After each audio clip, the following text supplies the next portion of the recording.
never inside. Where you going, boy? Never inside. Where you at? Never inside. Inside. The never inside theory. Are we going outsiding? That's the theory. Let's outside. Outside ain't easy. The P-Bros are back. All right, everyone. Welcome back to the Never Inside Theory. My name is Luke. I'm with my co-host, Pound Sign. Pound Sign, how's it going? Fantastic, dude. Fantastic. Absolutely. And with us today, we have a special guest. This is an old friend of mine, literally dating back about 30 years ago from junior high. And You're old. Getting old. Yep, junior high, a little bit into high school. Grants Pass, Oregon is where we met, and I believe that's still where you live. Indeed. Grants, dude. That's yeah. Did So- we know each other in Grants Pass? Your face looks very familiar. I know we had to have met through Luke. Well, I'm sure we met in passing. Yeah, a Yeah. lot. I just didn't know if we spent any real time together. I know the name. I've heard the name 1,000 times, but Yeah. no, It that's was a long a small time ago. town. Yeah. Yeah, for sure. That's cool. Yeah, that was kind of around that time we had our own little groups of friends that we Yeah. were, between me and you, were For sure. hanging out with our own different groups of friends, I was in junior high, you were in high school, Yeah. all that good stuff. Yeah, no doubt. Yeah, But cool. one thing about the never inside, one aspect of the never inside theory is that I really want to start promoting throughout, the more episodes that we do on this podcast, is that we all like to be outside. We all like to go outside and do stuff. That's why we created this podcast. We like to be in nature. We like to be, in the dirt. We like to just be out doing exciting things. But another aspect of the never inside theory is that transitions into real life, into inspiration for moving forward in life, for professionally progressing. And one thing that I can say is the epitome of loving the outdoors and bringing that aspect of outsiding into your life would be being outside panning for gold. Yeah. Right. That It's is a- the ultimate outsiding thing to do, right? Yeah. It's Yeah. picturesque. Yeah, so I think that thinking outside the box and having that headspace of always being determined to go seek out the things that are going to make you happy, whether that's a better profession or just a better life in general. We're always trying to grasp that extra little bit, right? And to actually go outside and physically grasp gold Right out of the dirt. is the epitome of that. Yeah. Yeah. no doubt. It's something. And my friend Jason here is a gold prospector. I've been watching you on Facebook for years. I don't know how long you've been doing this now, but I feel like it's within the last year or two. Yeah. I've been going pretty hard as far as a hobbyist prospector for about 2 years, actually hitting the field. But I've been, doing my due diligence research for about another, 8 months longer than that before I really committed myself to diving in, all in. Yeah. So how did you? Okay. So what even brought this on to you? Like, how did? Obviously, you live in Oregon, right? Yep. This is like the epitome of where you go to find gold, I guess, right? The gold rush. Yeah. So how did you say, you know what, I'm going to go find gold? Yeah, it's just, we had the whole COVID thing going on, and so anything going on in the social settings was a little bit limited, and so then I just started, really exploring options that way, and also at the same time, my father was actually having terminal cancer, and so it was something to sort of take my mind off of those other darker subjects and just give me something else to focus on, because I can get hyper focused on anything, and so I was trying to give myself a positive focus, anyway. That- So one leaned on the other. You know, Absolutely. I'm the same way. I have to like reel myself back every now and then because I can't stop thinking about something new oh that I yeah, dive into. OCD. I just once I get my mind made up, I'm gonna make it happen one way or another. But it's that making your mind up to do it kind of deal. And once I commit myself, I try to go at it as much as I can with my full heart. So yeah, So, That's really great s- too. That I mean, it's kind of like what this podcast is about, right? Is using outdoors as a way of, in the intro, if you listen to it, I say getting out of your cage, right? The cage of social media and having your digital, um, lasso around your neck, which is your phone, and work everybody like it's nonstop, and going outside of that and really um, using that as a way to escape or better your life. And that's exactly what you did because you were so rough times and you yep. used that. So it's, I mean, you couldn't, it doesn't get much better than that, you know? Right. Yep. Yep. The woods have always been my counselors. It's just like I see solitude there. There's peace there, man, and so yeah. No doubt. Uh, the history of this area, as I started diving into it, I knew that Rogue River was at one time they called it Gold River, but Rogue River, our area, is just a mineral rich area. Josephine County, Jackson County, all of Southern Oregon, Coos County, Douglas County, all the way into Northern California. There's a really rich mineral belt right there.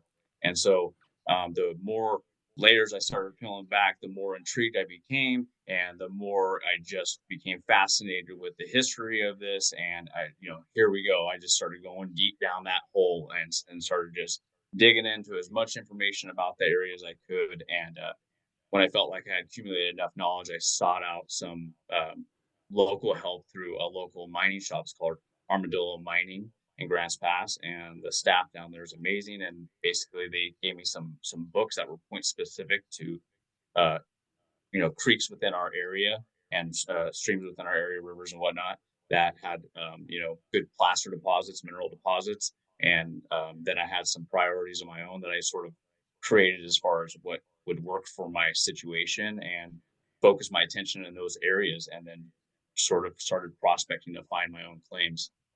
That's cool, dude. The Rogue River, I think I became a man there a couple times. You're right. So, Yeah, but me too. Once or that's twice. that in high school. Yeah, that's a good place Yeah, to take a date for sure. it is romantic. Yeah, it's awesome. Yeah. No. so I'm curious what the process is on. So if I okay, if I were saying, oh, I'm gonna go pick up a pan and I want to go find some gold, Oh, right? yeah. Like, now I'm like you, where I would do a bunch of research, but with my impatient ass, I'd be before that out there in a stream with a pan shoveling rocks and water into it, just looking for gold, and Right. I wouldn't even probably until I got further down the road realize that there's more to it than that. There's laws and claims and all this stuff. So what's the process to do that legally? There are public areas that anyone can go and prospect, and some places are outlined, designated. Like here in our area over in Gold Hill, you have the Gold Nugget Wayside, which is a recreational panning area. It's downstream from one of the largest, basically pocket gold finds in all of Oregon. That Gold Hill is named after. They mined over $700,000 in gold back when gold was like 18, $19. So today it'd be worth $7 million or more, That's um, crazy. you know, just out of this surface gold. But anyway, there's a park right adjacent to that, and so that's public, and you can basically pan there. You can run a sluice box there, I believe. You can't run any motorized equipment. You can run metal detectors. A lot of people snipe, they call it. It's when you get in the water and you're basically trying to clean out those crevices. Gold, everyone is basically using gold's weight, its specific gravity against itself, because gold is 19.3 times heavier than water.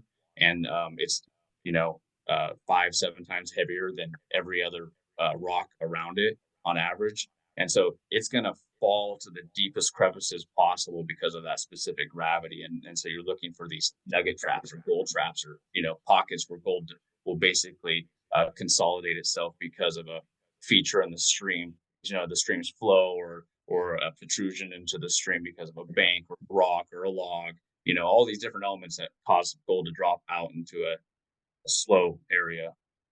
So how does so now you mentioned I know we talked briefly and I've been trying to really do a good job of not talking to you too much Yeah, because I yeah, wanted to, I really want to learn these things right here on the podcast. right.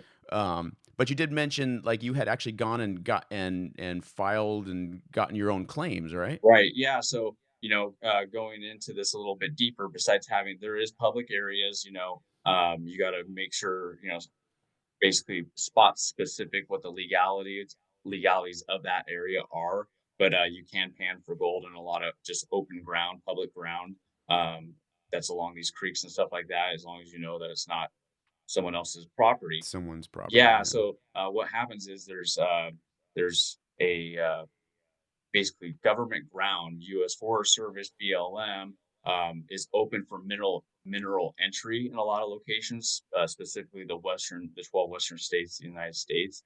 And if there is a substantial mineral deposit of some type, gold, silver, it can be cinnabar, for mercury, list goes on and on. But if there's a substantial valuable deposit at this location, that person can file an actual claim over this land, giving you rights to the minerals. So that it's just that but it is an ownership, and you can transfer title and you can sell that, but you can't typically construct anything on these unpatented claims, no permanent structures of any kind or anything like that. But the minerals there are for yours to extract. Oh, that's And cool. yeah, Yeah. yeah, you have to basically, once you find this location and you've determined that it's open for mineral entry, then you have to run down to your local county recording office, your county clerk, and record this find. And usually they'll have some general paperwork that you have to fill out for this, basically locating of the mine. And that has to be done within 60 days, so to speak, of having found that mineral deposit.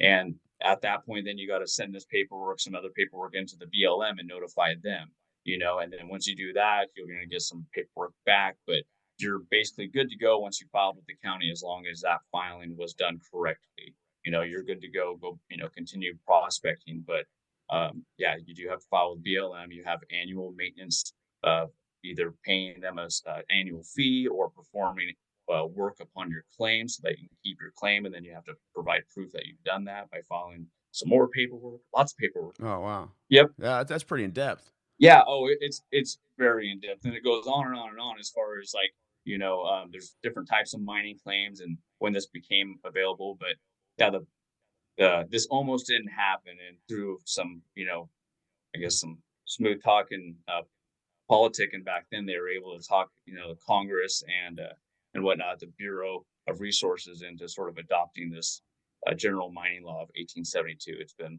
modified, a couple times though. That's one of those wild laws that have made it this far. I You know know, it's under and who would attack have though. thought?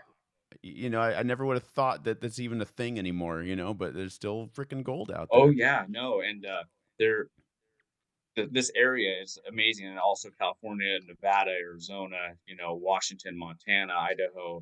They're just really good mineralized areas, and they offer, lode deposits, which is a hard rock deposit, or placer mining, which is basically depositing loose material from the creek or on the ground, on old benches and stuff like that. So the two different types of deposits typically is what you're going to hear is a lode and a placer deposit. That's wild. For a hobby, it sure sounds like a business. I mean, yeah, which typically I feel like usually ends up being the case. Oh man. Um, if you dive deep enough into something, it turns into something where there's paperwork. You got to file things. You got to get your permits. You got to make sure they're up to date. Yep. I mean, Yeah, it's a double-edged sword because, on one respect, you don't want to file a claim, and you hope that no one comes across your location so you can keep it secret and just work it, right? But, unfortunately, a lot of miners think the same, and they're walking over the same ground and looking over the same maps. And basically, that ground, if it's unclaimed, is open to mineral entry. And so you stand subject to someone coming along and claiming your prize out from under you because you just wanted to keep a hush hush and not file a claim on it. And this happens as well. Um, so that's something a person has to consider, because it does bring it into the light, and then all of a sudden, it's easy to sort of see where people's claims are at if you know how to look for it in the county clerk's office. Mhm. So then it sort of just draws an X marks the spot on you. Man, that's cool. So when you started, I'm guessing you just started with like a pan? Is that So yeah, literally how it started? Or? pan and a sluice box, and yeah, and then I actually the first substantial gold that I got off of prospecting was off the Applegate River, and I was cleaning grass roots after I was basically shaking these off. They were embedded into bedrock, and so I was cleaning out bedrock cracks and not getting a whole lot of there, but I was just taking the roots also and just shredding them and cleaning them into the gold pan, and then I would shake that out again and pan that material out. Then I started seeing, you know, 5, 6, 10 colors, and I was like, holy, like wow, I'm actually seeing a lot more than a speck or something here or there, just fly poop they call it. And then that really got my interest. And oh my god, I'm sitting here dragging home buckets of chopped up grass roots from the stream banks everywhere, and it's heavy and it stinks. It stinks when it sits out there fermenting for just any amount of time, and because I was using a Uh, pressure washer, just pressure wash the crap out of it and just clear all the black sands and the rocks away from the roots with a pressure washer inside buckets, and it worked great. But I mean, it's just labor intensive, and I'm not getting a whole lot of gold that way because it's all flood gold, because it's up in these grass roots. But still, there's gold in the grassroots, abundance of it. It's just a lot of work. yeah, yeah. So when you go out there, when I talked to you the other day, you said you were gonna possibly go out there that day for a little bit. How long do you usually spend out there? It depends on, I would say on average around 4 hours. And that's from the time I get there. And I don't have a huge walk in and I get set up. It depends on what type of equipment I'm using that day, how long it takes me to get that thing all set up and ready to start running some pay gravel through it. And then the digging varies on how fast you can extract that material. A lot of times you're moving a lot of large rock, just we call it overburden in our world, just material that is, static. We're not going to run this, obviously, it's just has to be moved out of our way. So we're not even screening that material. So you're doing a lot of that, chucking a lot of boulders, head size rock, 5-inch rock, everything's the only thing I'm trying to screen out is material that's less than a half inch to run through my equipment. So Wow. so you're shoveling and you're throwing away most everything. And you might shovel out, and myself, and I'm trying to work hard the whole time. You might shovel out 4 total screened bucket, like 5-gallon buckets total screened out, or you might get 10. So it takes 40 buckets, 5-gallon buckets to make a yard. So I might get a quarter yard if I'm lucky on a good day by myself. Digging in a stream bed. If I'm digging just outside in the earth, I might get a little bit more than that. But it's hard digging. And It how sounds like much a lot of gold do you work. get out of that? What's that? How much gold would you get out of that just on an average day?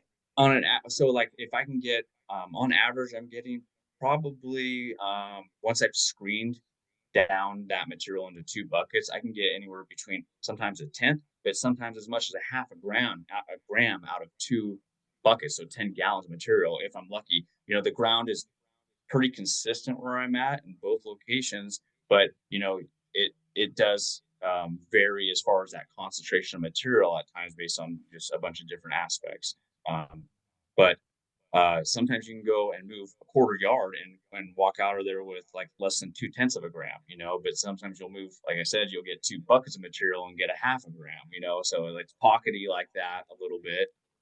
Some days you'll get, like I walked out of there with over 2 grams, or a penny weight, which is like 1.6 grams, but and those are great days when you consider like 4 hours of investment or something like that, but it's really a rush to get that big flash in the pan after you've panned down your Oh concentrates yeah. after the day, and you're seeing what you have. And sometimes you've been lucky and you've seen pickers that are in your box and things that you're like, oh yeah, there's some color. And other times it's like, wow, I didn't see that, and you're just really super stoked to see that this material in your gold pan at the very end. It's rewarding. I bet. I bet. So you keep you keep throwing out these gram amounts. Yeah. I gotta ask, what is it? What is gold worth per gram right now? I think it was going like so right now I think gold's around like 1930 or 1960 spot or something like that. So it's probably in or close to $60 on the and, around there a gram right now. And it's 31, I believe it's 31 grams to an ounce for a troy ounce. So yeah, That's like super pure, right? yeah, Is that what the 31 troy ounce grams. means? Yeah, and gold does vary in its purity based on where it's at because there could be copper or silver in your gold. And then I posted like some stuff on my page where it shows like that spectrum and the purity of gold. And if gold has these certain hues or colors to it, that means it's probably got a little more silver content or a little more gold content. I mean, Hmm. copper content, versus, but some of it is pure gold, it'd be 99.9% pure just right from its source. Do you have a way of testing that? They do. They have ways of testing it. Yeah, Or they yeah, you you just can gotta have it bring it in. assayed. Yeah, but again, I'm a novice to so many things. As much as I've been a compulsive, um, you know, person with trying to learn as much as I can as fast as I can, this is just a big world and a whole lot to learn. Yeah, man, I You can't know, imagine. and it really makes you Especially respect it. Again, if you don't get discouraged by hard work, then this is the job for you because it is nothing but hard work. I mean, there this way, with the mom and pop way, you're, breaking your back doing it manually. You don't have a piece of equipment out there shoveling it for you, and so it's tough S on the body. Sounds like a good workout. It's a great workout, You got to use good ergonomics, or you're not going to last long through the day, or even in the industry. You know, Yeah, yeah, that's what one, example of, it being a beneficial to be in good health, good shape. Absolutely. No, I mean, I guarantee you, someone who's maintaining their core is not going to have as much backache, and is going to be able to do it the next day. Um, Obviously, people age, you just got to be aware of it. Again, ergonomics, utilizing all those leverage points that we can use and our body mechanics is huge. Yeah, Being yeah, smart, there's a lot of engineering when you're moving rocks out there, especially if you're by yourself and they're large. I mean, the benefit of placer mining is these rocks that are on land probably 400 or 500, 600 pounds, in the water 150 pounds. But either way, you can get yourself into a really bad situation real fast, having one roll back on you and not be able to free yourself. Um, yeah. so that's when you get Yeah, the old that TNT out, right? right, yeah, yeah, we bring come alongs with us. Sometimes my one mining partner that I work with the most often, he doesn't like the cold weather nearly as much. So in the wintertime, I'm out there alone a lot of times, with my dog. And the summertime, he'll come around because it's fair weather and help me kick butt, and we'll get more material moved, which is great. yeah, but then you gotta share it, right? Yeah, we share it, but yeah, he is a solid worker. It's hard to find someone who will match you in your efforts. When you find someone willing to put out, it's fine to share it. Um, Yeah, absolutely. but Now, are because you doing this? This isn't your like daily job, right? This is a hobby. You work also. yes, yeah, Oh, unfortunately, I got the nine to five grind. okay. But yeah, Okay. this Yeah. is just a hobby weekend warrior There you go. kind of deal. But yeah, it's very addictive. So So what's, sorry, pound sign. What's the biggest nugget you found? So far, I wouldn't even call it a nugget. Some people might call it a nugget in different areas or circles, but here in Oregon I Southern, call it a boulder. yeah, yeah, no, I call it a picker. So this thing was actually I found it the other day, and it has a little bit of quartz on it, and that was only 0.30 of a gram, so 3/10 of a gram, and Mm, that has a nice little clink to it. And I found a couple other that were like 0.25, 0.29. So again, these aren't anything major, but they are considering that it's still there. There's still lots to be found if you're willing to work for it. That everyone says, oh, everything's been picked clean. The Chinese came through. Everybody, there's no more gold. It's constantly the streams get replenished because they're washing away old benches or carrying material down through erosion into the stream that was sitting on a high bench, with gold in it, or you have a residual deposit because there's basically a load source that's being eroded and bringing new gold in constantly. And sometimes these veins are actually in the stream beds, so they're being cut by the stream continuously and chipping away at that little load source, you know. Yeah, that makes sense. Yeah, That makes alluvial sense. deposits, residual deposits, eluvial deposits. It's like another hillside kind of weathering, desert kind of weathering deposit of gold. Glacial deposits. I mean, it seems to me I'm guessing you don't post anything when you don't get anything. Um, But it seems to me like every time I open up Facebook, there's a picture of a pan with some at least a few flakes in there. yeah, no, I mean, I get at least something.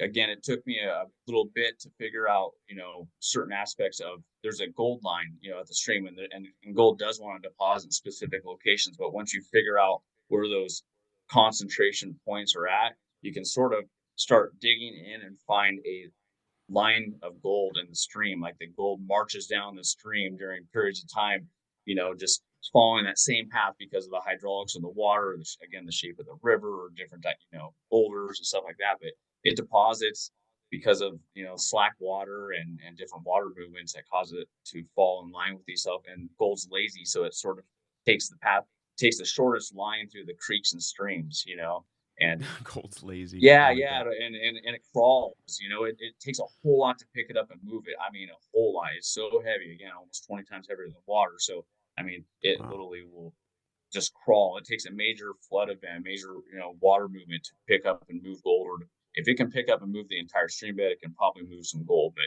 on your day-to-day movement, it takes a lot to move gold.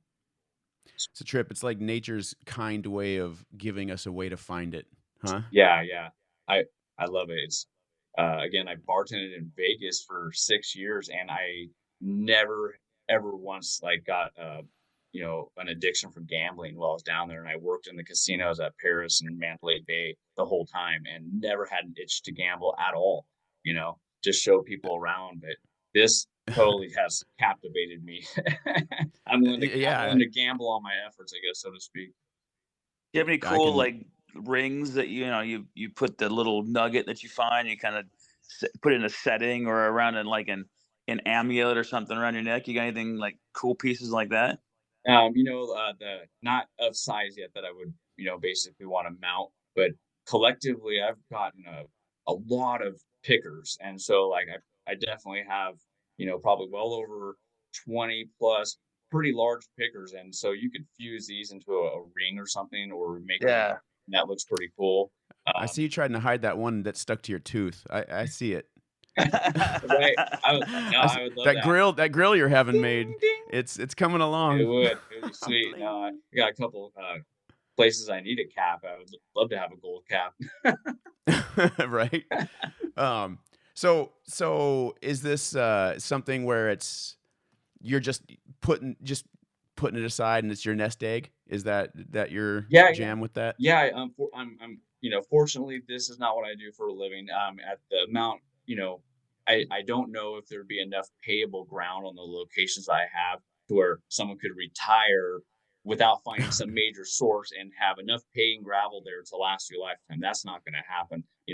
There's like 40 acres of ground that I have, but only so much of it is probably going to be paying. And you know, anyway, with that being said, you abandon your day job, so to speak. And so it's just, sort of plugging away, putting in the time. If I'm really lucky, maybe I'll find something substantial.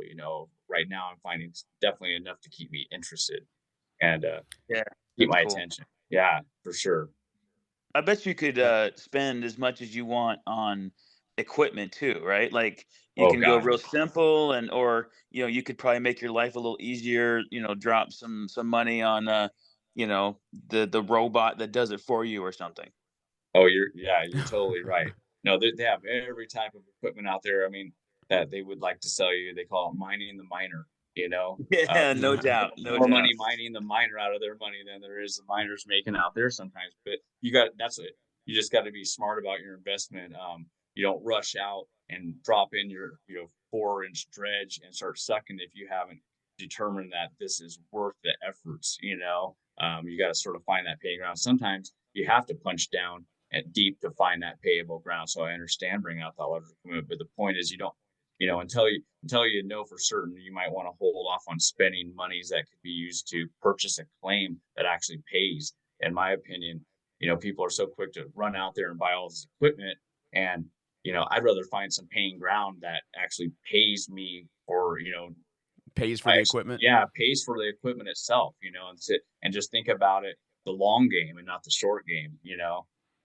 So that was my priority. I didn't want to sit there and run around and chase a bunch of locations forever, trying to find ground, find new locations. I needed to find somewhere and focus my attention, and that's what I did. I just buckled down and focused hard on specific areas and the available ground, and then just acted on it and went out there and you had to prospect it. So I found enough in my prospect to where I was like, I'm going to file a claim because this is enough for me to be interested, and it's enough to show if anybody wants to see that it's of value, you know. And worth doing all the paperwork every year and Exactly. keeping up on all that Yep. and Yep. It's really not that like expensive though. Like, depending on what your county clerks charge you, and what BLM charges you, a person could potentially get into a claim if you were able to find open ground by yourself for under $400 and file a mining it, claim. And it then, just goes to yeah, yeah, it just goes to show that things don't come easy. So no, okay, well, I'm gonna go find some gold and then I can have some free money.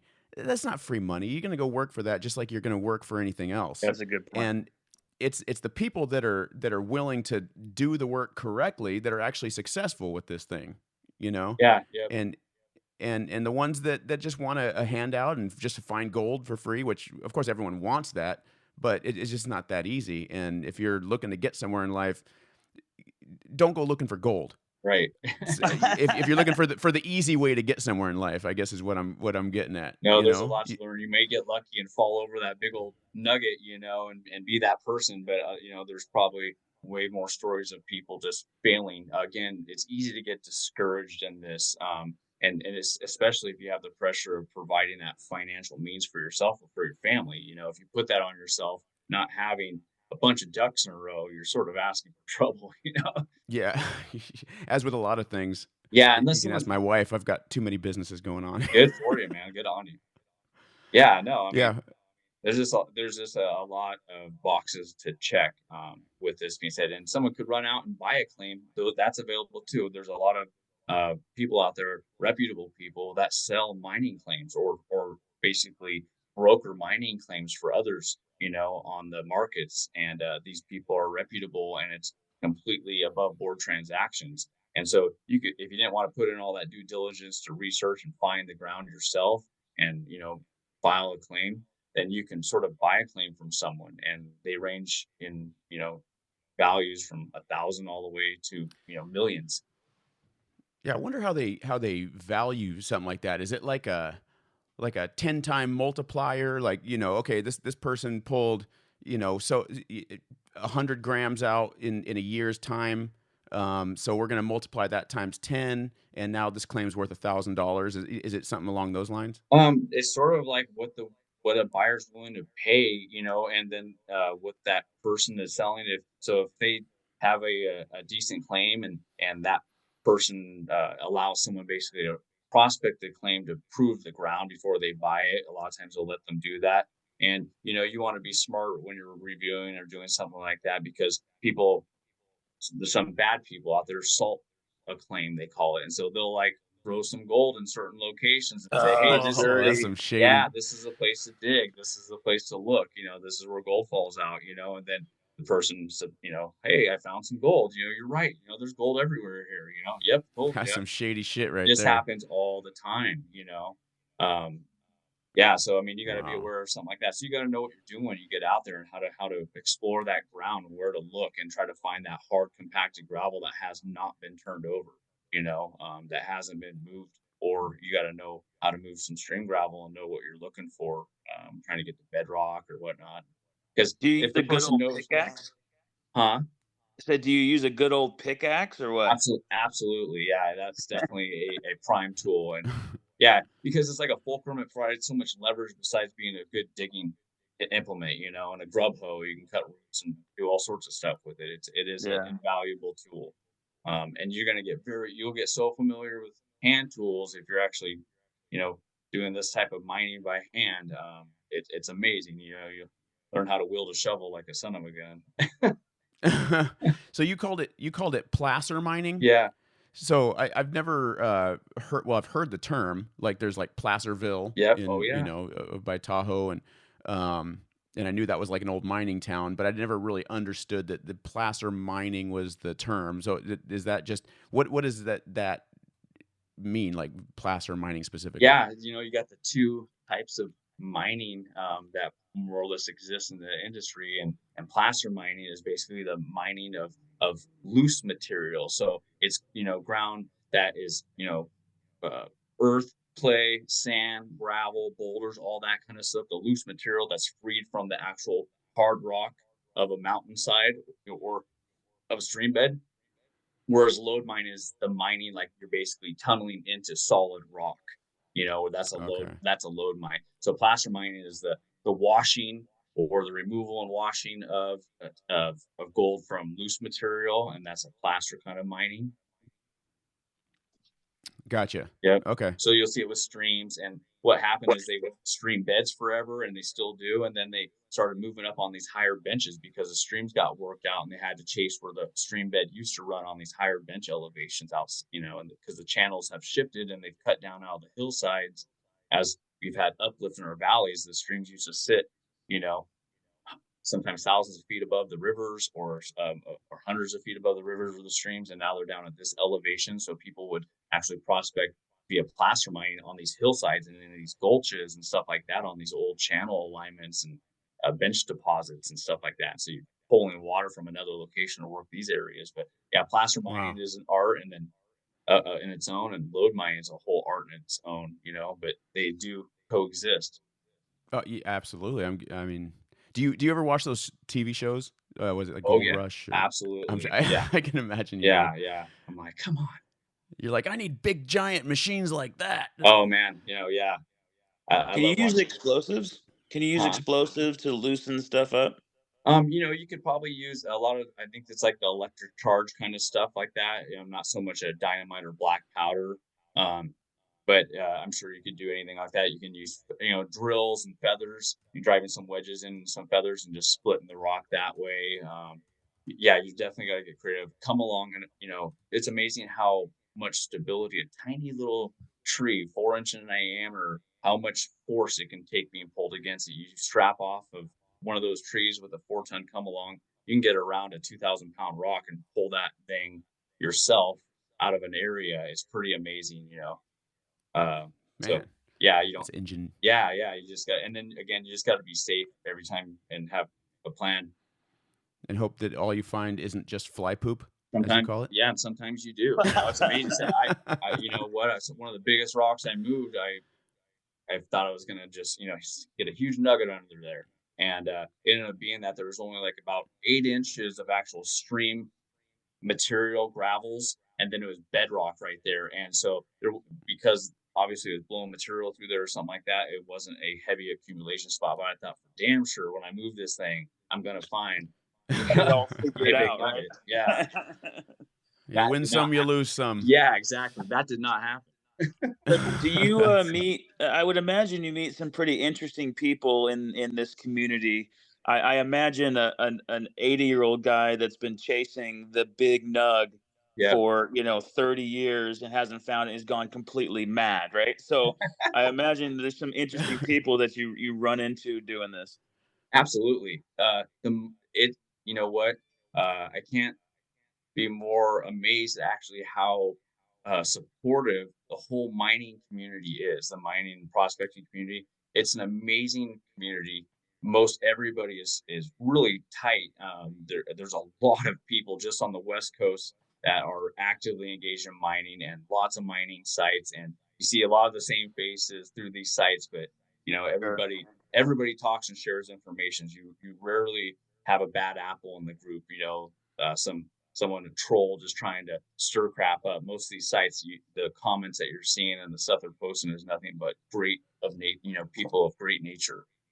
That's pretty cool. It's funny how closely that resembles like people that go hiking and like Yeah, camping. So you go out hiking and you run across other hikers and everybody's just like super cool and you know they yeah, would help you out if you needed it and yeah, everybody kind of relies on each other. People typically just put good, healthy information out there on how to stay alive when you're hiking because they're Totally. legitimately looking out for each other, you know? Absolutely, 100%. And in this one, it's a little interesting because there is club claims and there's areas where you can meet publicly to hang out with people. I need to join a club claim just so I can meet more locals that way. It's hard when you don't know some people to obviously bring them into your private areas. You don't Right. want to expose yourself. So I mean, you do got to do your due diligence with people. Not everybody's gonna not get the gold fever. That gold fever get a hold of people and they'll do some crazy stuff. I mean, stuff they wouldn't I normally do. They're Yeah, I've coming seen in that at happen to me. midnight, going Yeah, through your gold while you're sleeping and absolutely, trying to get you. exactly, absolutely. Yeah, it does weird stuff to you. I mean, believe me, I'm one of them. I got the gold fever, but I wouldn't stoop so low as to ever do that to someone because it's a small community. But Right, for sure. and it's just not right. What karma, but like there are a lot of people, not necessarily, the well-to-do people or people that we'd like to know, but basically they do troll these pages and they do, troll these sites and they are basically scammers or schemers and they are looking for an edge or a way to freaking, move in on people's areas. So you have that element out there, and of course you would, that's Yeah. nature. They're trying to figure out, hey, you know, how do I find some good stuff? Like Yeah, Yeah. no How do doubt. I let someone else find some good stuff for me right. and It's then I just go like, get it? yep. You go yeah, go scoop it up. That's cool, man. But set That's cameras, they might not be able to stop them from committing a crime, but there's a lot of great cameras out there. Cheap, just put them up it's like everywhere. trail cameras. Yeah, put them up everywhere where you have good vantage points, and they can't be pulled down, and then just if it's worth protecting, it's worth having those up. A lot of them are Bluetooth, so you get live video feed off of them. If your area is not so remote that it still has cell service. You know, Oh, wow. yeah, That's pretty cool. yep, yeah, Man, I didn't realize they were Like that you good said, you now. can spend as much money as you want on all the yeah, fancy techie stuff, you know? yeah. No, if there's cell service out there, you can get live feed off your cameras. Wow. Yep. That's cool. Yeah, yeah. But a lot of it's remote and you can't and cell service doesn't happen, but if you're lucky enough to have a claim that, basically has cellular coverage, then yeah, you can have a camera that just watches it in real time. That's cool, man. So, Yep. you're married, right? Yeah, married, yep. So how's the old lady feel about it? Does she get in on that with you or what? She's very supportive in the sense that she lets me get out of her hair. Yeah, please go. Fair Go, go, enough. go. Just get on out of That's here. that's just I'll, as good. yeah, exactly. Yeah. That's impressive because so just so everyone knows, you have 3 daughters, Four right? 3? daughters. 4 daughters Holy and a jeez. wife. So this guy is in a house with Well, no 5 wonder you're out women. mining for gold all the damn time, dude. I wouldn't Absolutely. I gotta get the frustration out as well. know. Get some peace and quiet. No, we call it the house of estrogen. Yeah, I bet you do. I bet you do. That's I awesome. noticed you're starting to grow some boobies there. Right. It's, no. Um, so yeah, man, 5 women in the house with you, that's a lot. Are you so to back up, like, it's been like again, it's been almost 30 years since we really hung out. Yeah. And I gotta say, when I picture you in my head, I still see the eighth grader, Yeah. 7th and 8th Totally. grader. I'm the same You got way.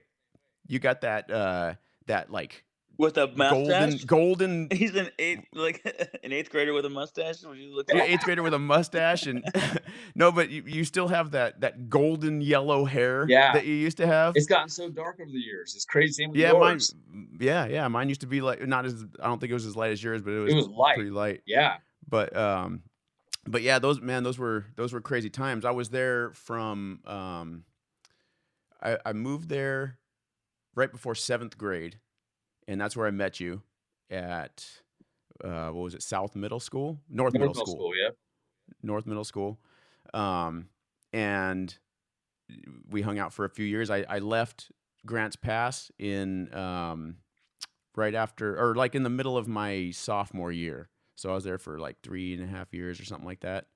And really since then, like I knew you then, but I don't really know you now. Yeah. It's funny because I have so after that I went to Wairika and so that's where I finished out high school, and I have lots of friends that I've kept in touch with over the years from Wairika, Nice. and gone back and seen them. And it's funny because when I when over the years when I've managed to meet up with them and hang out with them, or they've come down here and stayed with me and stuff like that, um, it was always like we didn't really skip a beat, even though years had gone by.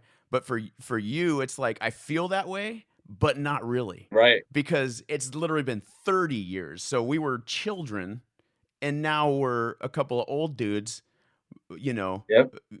mining for gold and doing podcasts. So I'm Kicking butt. curious. I'm curious, like, have you always been this driven to accomplish what you want? I know you, just like myself, you and I didn't know this till just a few years ago. Like you went in the Marine Corps. Yeah. Semper Fi, brother. Hoorah! Hoorah. I see that behind you. Is that just were you like me? You just didn't know what to do with your life at the time? 100%. You know, Yeah. I knew I didn't want to commit to anything locally, and I knew that I knew enough that I didn't know what I wanted to do if I went to college, and so I was like, the military seemed like a decent, place for me and give me some time to make my mind up, and I can earn some money for college as well. And I've always wanted this experience, in the back of my mind, I wanted that experience, maybe sort of like but Yeah. I needed that, that pressure on me because Mhm. I was a wild youth. Although I was mature, I had a job since I was 14, and before I was still, work hard, play hard. Yeah. Yeah. This helped I get me think. fun. Yeah, we were both the definitely the play harders. Yeah. When we met. Do you remember how we met? I don't remember specifically, but I know that we hit it off quick, like easy friendship right off the get-go. Dude, I remember the specific scenario That's and the awesome. specific like not the conversation, but I remember how it happened. Yep. And we were sitting next to each other, or at least in the vicinity of each other in class. And this is ridiculous. This is around the time that the Teenage Mutant Ninja Turtles movie was out. Love that soundtrack. That's your thing, huh? The It was back then. Ninja I Turtles love that soundtrack. thing. So we were talking about that, or somehow it came up, and I busted this out talking like them. Cowabunga, dude! I remember you doing that. Do you remember that? Yeah. Yes. So I for remember those you of you doing- listening, which is everyone except for the three of us that can't see, I was pulling my lips out to make a move as I talk, because to me that's how it looked like when the Teenage Mutant Ninja Turtles talked. Right. And for some reason you thought it was the funniest thing you'd ever seen, and bam, we were friends, dude, and we started hanging out. I love comedy, man. Yeah, it was to people listening, they're probably like, okay, but Right. trust me, it was funny. It was all very right? funny. That's awesome. Anything's better um, than being in class and listening to the teacher as well. No, Yeah, yeah. Do you remember one time we were? I'm sure you remember this. We were out and about. I remember walking. I would walk everywhere. You were literally on the other side of town from where I lived. Yeah. Fairview. And I would yeah. walk all the way to your house every day and back, like after school. Yeah. Or not, many days of the week. It's literally walk all the way there and all the way back. I talk about hiking long distance now, and I didn't even realize I was training back then. I mean, just Absolutely. walking. On any given day you came across town, you're probably moving 4 or 5 miles, if not more, for little side ventures and stuff. But no, we were Yeah. every day after school. I mean, just everywhere around town. If we weren't on foot or skateboarders, on bicycle, and we just covered Grants Pass's inner urban area and its exteriors as much as possible. Just little wild childs. Yeah, it didn't help that around that time is about the time we started all doing our little experimenting with different weed, and I remember one time we were out and about, and you guys came across some acid, and none of us in the group had ever done it before. And I was that broke ass one all the time, so I didn't have any money, Me too. so I Me didn't too. get My any. mom was broke. Somehow you and so at least one other person, maybe two, had some money though, and you guys bought some. And I walked around with you guys while you guys tripped out on acid, and we went We took to Participates. we went to what was your friend's name that lived like up above you? His mom George had Smith. like lots of money. George Smith. Yeah, the Smith family. George Smith. Yep. Yeah. Talk about the Trust easiest fund. name to make up you ever could. Yeah, no doubt. John Smith. Yeah. Yeah. And we went to his house and we were sitting there and another way to tell what time frame what time period this was is Guns N' Roses November Rain came on MTV when MTV played music videos. And you started crying because you're tripping out on acid and you're like, it's so beautiful. I swear I remember this too. Yeah. Do you remember that? Yeah. You don't? No, I do. I do. Oh, remember you do? this. Absolutely. Yeah. Yeah. No, I was a hot mess.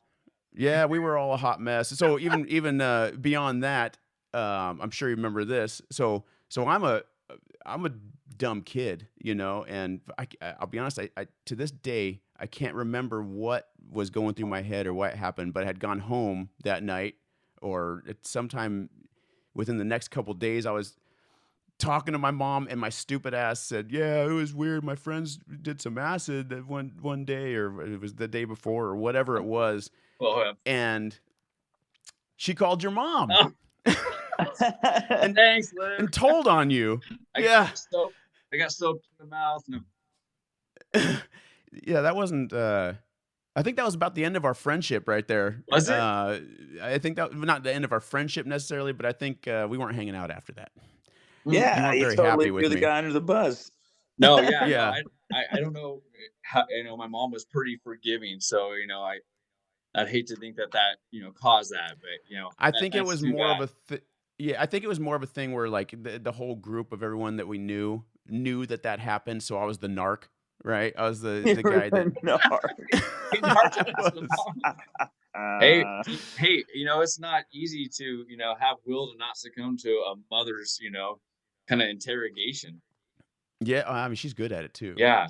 Now I know it. I know it now. Now I'm the one doing the interrogating. But Oh man, your mom, like I remember, like, I don't know if you remember doing this, we'd always get 40s, we'd get 40s, old E and St. Ives, Yeah. and we'd go underneath the railroad tracks like a half a mile down from your place. Yeah. Underneath the Yep. railroad tracks over by, well, now it's a brewery, but it used to be called a brewery, but like it's a railroad track area sort of adjacent to that. We'd sit underneath it, chug it, and then we'd ride over to Movie 6 and do Tightwad Tuesday, watch movies for $1.50 and mess with Oh, everybody I forgot else. about that. Mess with With our everybody outside. Yeah. with our good old E buzz on. Exactly. Got the waffles, can't see straight. I'm only 95 pounds, with a 40 in me. Yeah, right. That's awesome. Brilliant. Yeah. Oh, that's awesome, It was just dude. the most horrible tasting, malt liquor, and you're just forcing yourself to chug this thing, and off you go. Yeah, and you're like, one day I'll accumulate a taste for this, or I'll Right. acquire a taste for Right? this. Yeah. And then- I don't think it ever happened. No. I told myself it But happened, that but particular beer, yeah. Yeah. I still Yeah, don't touch. Oldie's Yeah, nasty. malt liquor. No, love beers.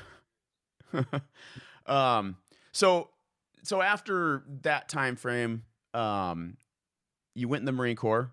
Yep. And then how you were in for 4 years, is that right? Yeah. So I enlisted in the delayed entry program. I don't know if you did that.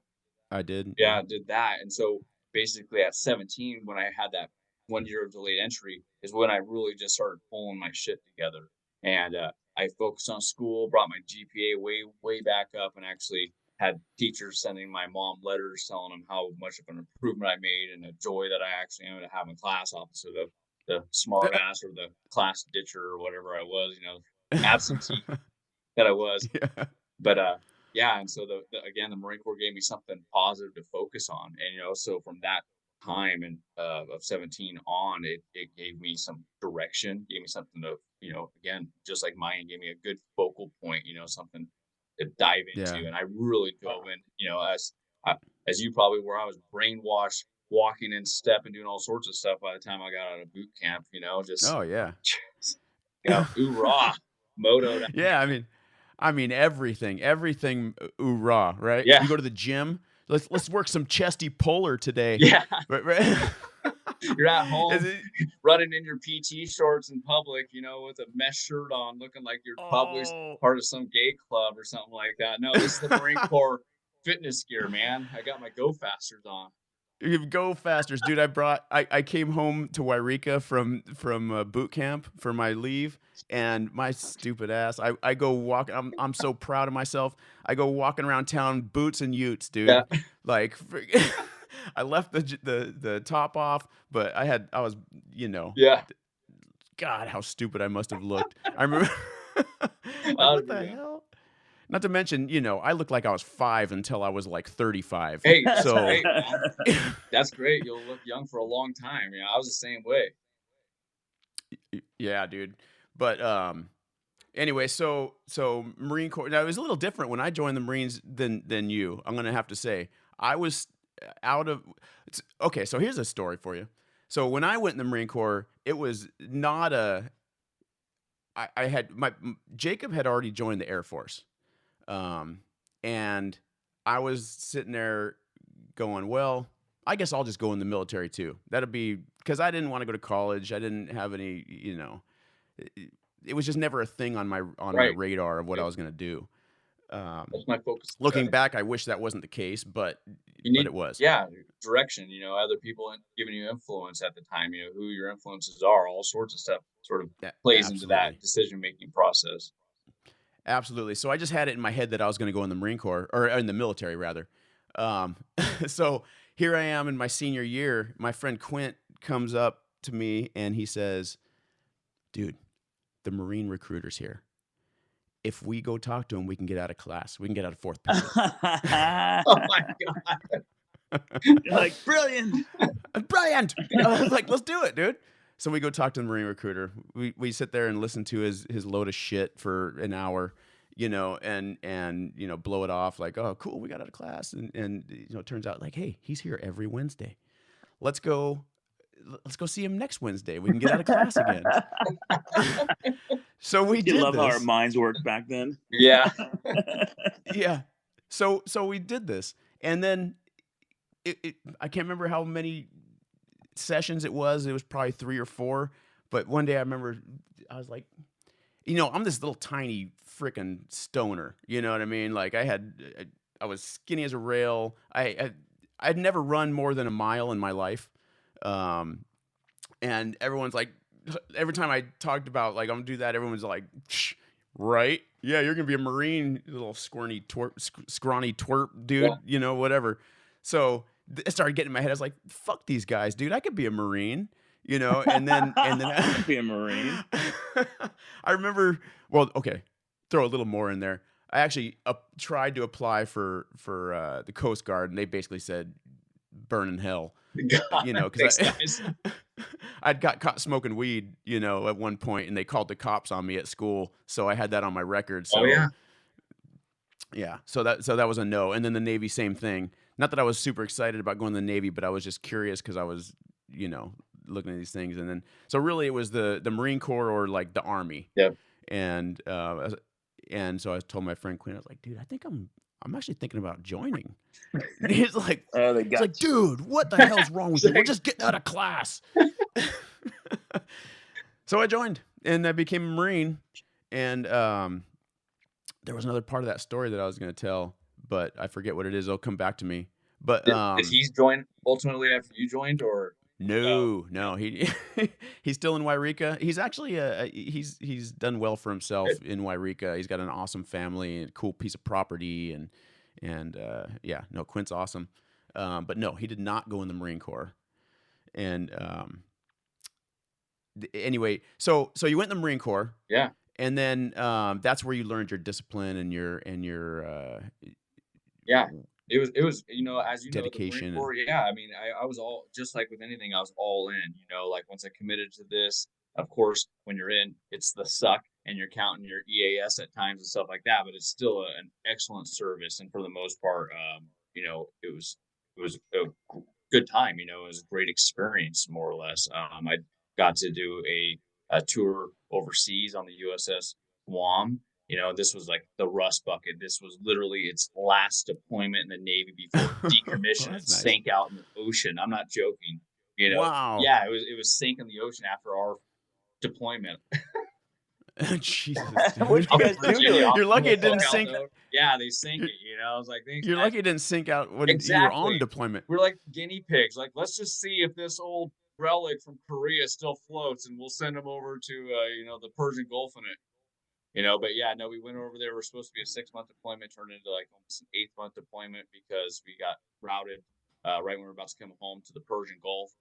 There was some stuff going on with basic weapon inspectors over there that inspecting the sites in Iraq and stuff. And so then we acted uh, as such and went in there and waited for like another MEU to come into the Persian Gulf to relieve us before we were able to come home. But you know, yeah, that there was an exercise and um, yeah, delayed our time over there. But it was a neat experience. Got to see a lot of the European countries that are around the Mediterranean Sea, and so that was very cool. Yeah, but see, I didn't get to travel. I had to go do my traveling afterward. Yeah, So, I unfortunately. almost did a second deployment, but so I've been married twice. This is my second marriage. We've been married almost 16 years. But like my first marriage was with my high school sweetheart, and anyway, she was attacked while I was training in Virginia in our home, and Whoa. yeah, and so I was training to go overseas for another 6 months, and it was a MUSOC training, Marine Expeditionary Unit Special Operation Capable training kind of thing. Right in the middle of that, doing some live fire missions in Virginia, get a call, Sergeant Malcolm. The chaplain needs to talk to you. It's like 3:30 in the morning. My gut just freaking sinks. I'm being woke up by fire watch. You need to go talk to the chaplain. I'm like, oh my god. So I go over there and report to him. He goes, sit down. I need to tell you something. He tells me, in a nutshell, that my wife came home and she was attacked in her home, and so blah blah blah. And we're gonna get you back down there to be with her. And anyway, long story short, I didn't get to go on my second appointment. They stationed me back out on the West Coast for the last 10 months of my service, and I was a marksmanship instructor at Camp Margarita. Basically, it was not a victory unit. I was in an all male victory unit before. Now I went to a unit that was male female, and I was a marksmanship instructor up there. And so it was cool. I trained like 1,500 people over the course of that 10 months in marksmanship, and took them to the snap and barrel, took them to the range, took them to the ISMET. Made sure Nice. they got them qualified, and I ended up getting a NAM for that. Wow. Yeah, That's cool. that was cool. That's way cool, man. But I got out after that 4 years because I didn't like my life on contract. I didn't like the lack of freedom, you know. I'm with you on that. And so that just sort of got to me. It almost felt like a prison cell when someone has your body on contract. It sort of messed with my mind. Yeah, I think I hated the fact that I am. That's one of the biggest things I'm the most proud of is being a Me Marine. But too. man, I was not a huge fan of people telling me what to do that were just not quite necessarily as bright as me. Right. But just because they've been there longer. Yeah. Um, One rank higher. yeah, exactly. That is a little frustrating to me. Not that I'm some genius or something, but it's like sometimes you're like, really, dude, Yeah. and you just have to do it. Right. Okay, Yep. Instant obedience and willingness to orders. that's it. That's it. No, seriously, yeah. But when I got out of the Marine Corps, then I was married at that time, and my wife's family was living in Las Vegas, and we had some leads on some good jobs up there. So we decided to try our luck. So we moved to Vegas, and I got into the culinary union and did a apprenticeship for 2 years while I was going to like community college, Nevada, Southern Nevada Community College, and just using that GI Bill up. But did this apprenticeship for 2 years and went from a bar back to a bartender, and yeah, stayed down there for about 5.5 years, 6 years until I had my first daughter, and then moved back to Grants Pass. Wow, I had no idea that you had lived in Vegas Yeah. for any Yep. period of time. Yeah. That's cool. Yeah. It was That's a wild town, man. I had stories.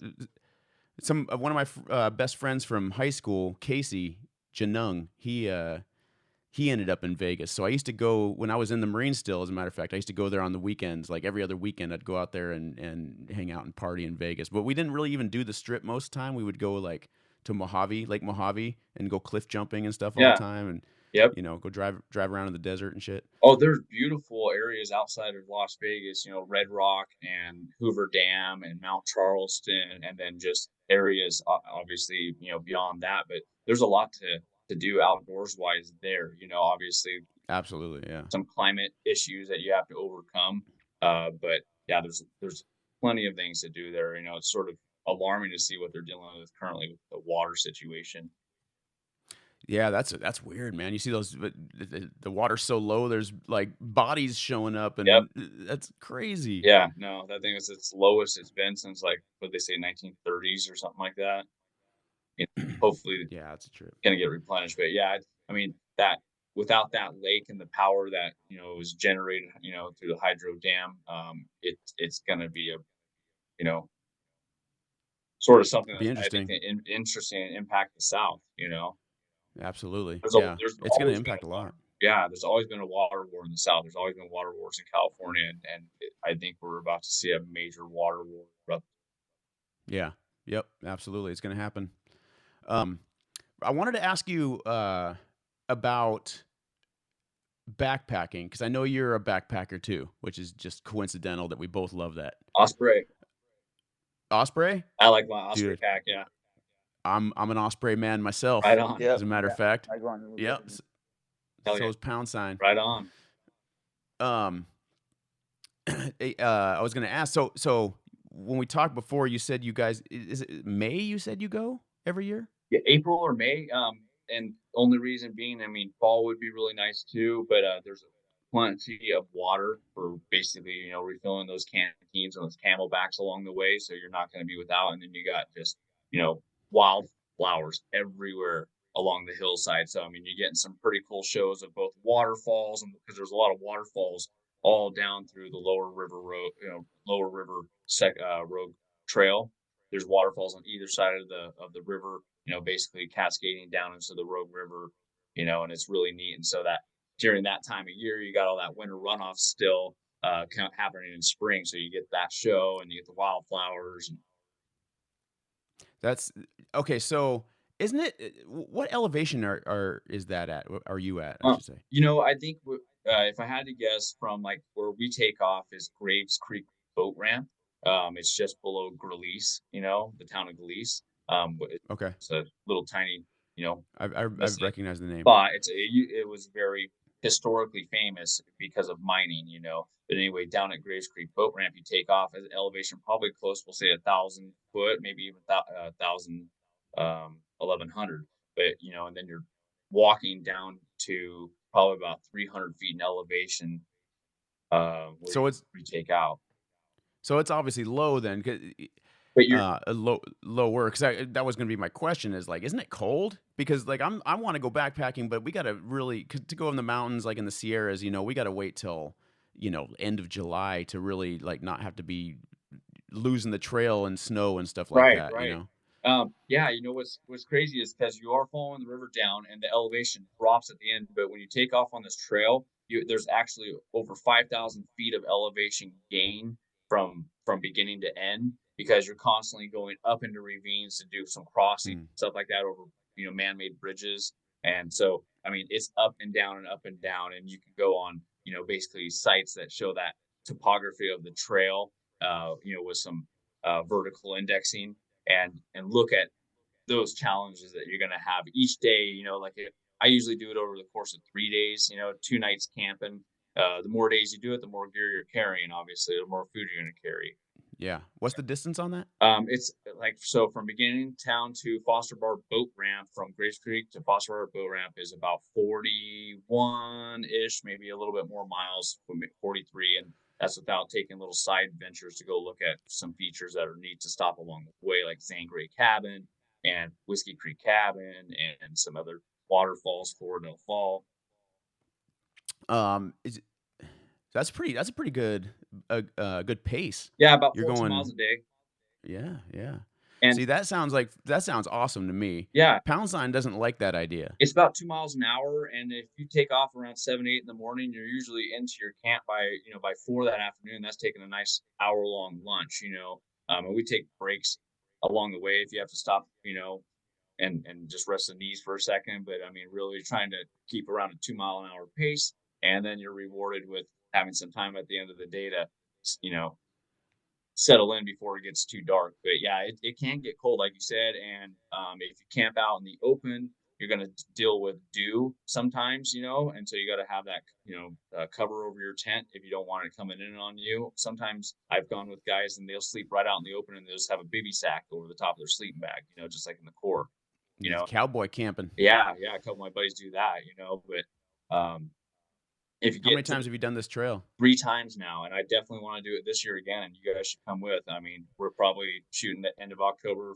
you know, first weekend of May. What happens is after May, like the first weekend of May, it opens up to boaters again, and so the permitting rafting starts happening on the lower Rogue. And so, not that the spots that we camp at are crowded by rafters, but you start seeing a lot more activity on the trail, and the trails actually are being maintained by BLM at that point. Anyone coming in and cutting out down trees and stuff like that.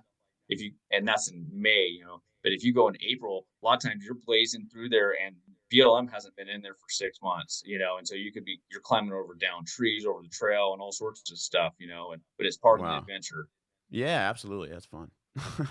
Well, I'll tell you what, man. I'm gonna do everything in my power to go. I Yeah. really want to go. Yep. Let me know. So on the other side, we'll obviously we'll chat and we'll get that figured out. I'm the kind of person that needs to plan things Me too.